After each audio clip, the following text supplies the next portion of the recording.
say a quick one, a short one. I'm going to teach you a short makosa style you can add like this now.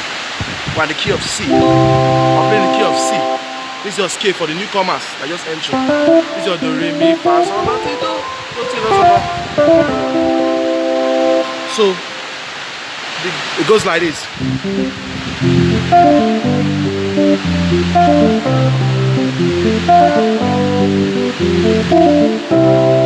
This is your root. This is your first inversion. This is your second inversion. I'm making use of the second inversion. So what's there is here?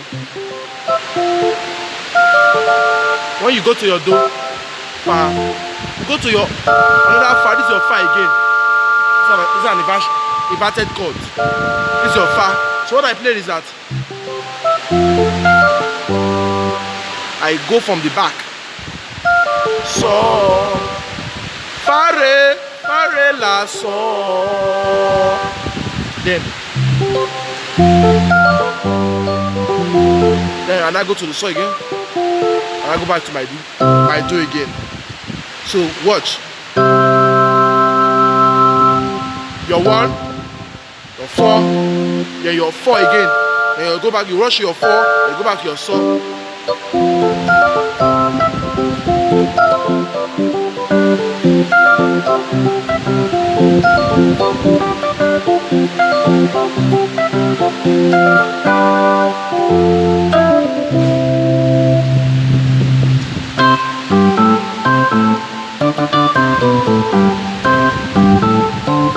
Let's add this one. Your do, sol, la, re, re, re, do, ti, la, so, do, sol, la, do, la.